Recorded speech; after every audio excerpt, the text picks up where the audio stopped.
बिस्मिल्लाहिर्रहमानिर्रहीम। अस्सलामु अलैकुम नाज़रीन, ताज 92 न्यूज़ के साथ मैं हूं नाइला भट्टी। नजर डालते हैं आज की खबरों पर। दड़ू में बदअमनी के खिलाफ दूसरे रोज भी शटर डाउन हड़ताल जारी। ट्रैफिक के मुअत्तली डकैती पुलिस वारदातों में मुलविस किसी मुलजमान को गिरफ्तार न कर सकी। दड़ू में सोमरा बरादरी की कॉल पर चोरी और डकैती की वारदातों में मुलविस मुलजमान की अदम गिरफ्तारी के खिलाफ शहर में दूसरे रोज भी शटर बंद हड़ताल की गई।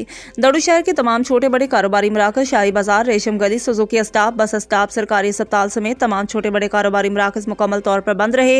सोमरा बरादरी की जानिब से डिस्ट्रिक्ट कौंसिल सजावल के मेंबर अजीज सोमरो, यूसी खानपुर के चेयरमैन रियाज सोमरो, इकबाल सोमरो, शौकत सोमरो, गनी सोमरो दीगर की क़यादत में सोमरा बरादरी ने सुजुकी स्टाफ पर धरना दिया और शदीद नारेबाजी की। इस मौका पर सोमरा बरादरी के रहनुमाओं ने मीडिया से बातचीत करते हुए कहा कि 2 रोज गुजरने के बावजूद दड़ू पुलिस चोरी और डकैती की वारदातों में मुलविस मुलजमान को गिरफ्तार नहीं कर सकी। उन्होंने ऐलान किया कि मुलजमान की गिरफ्तारी तक एहतजाज जारी रहेगा।